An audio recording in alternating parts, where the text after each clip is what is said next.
На градилиштето во Киселарода, каде вчера еден работник загина, а тројца беа повредени, немало соодветна заштита од нагло лизгање на земјиштето. Ова за Телма го потврди од Државниот трудов инспекторат по увидот.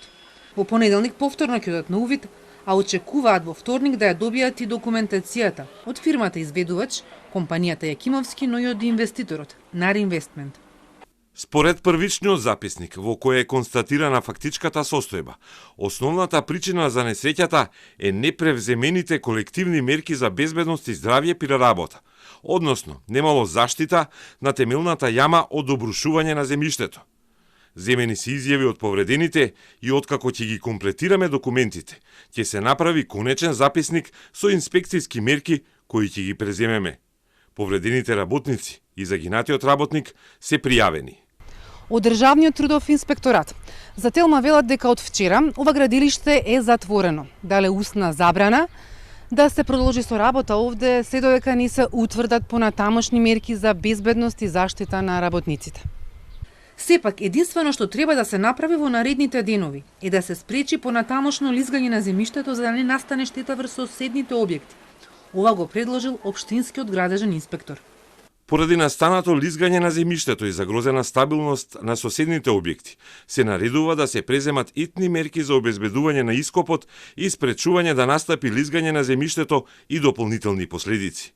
Согласно стручниот елаборат од овластено лице, една од причините за настанатото лизгање на земјиштето е зголемената влажност предизвикана од протекување на цевка.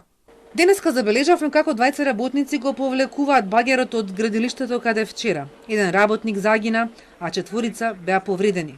Кога врзнивсе урна едната страна од ископот за темели на зграда и ги затрупала со земја. Тројцата повредени работници кои беа на травматологија се во стабилна состојба и се пуштани на домашно лекување, вели доктор Арсовски. Пациентот вчера беше опериран, тој е примен на Карил, вчера беше опериран. Оперативниот тек помина најуредно и денеска тој е стабилен, свесен, контактибилен, обезболен, чисто е на мониторинг во Карил и очекуваме во наредниот денови да се симне на оделение. Дозволата за градба на стамбено-деловен објект на улицата Козјак број 3 е правосилна од 9 март годинава.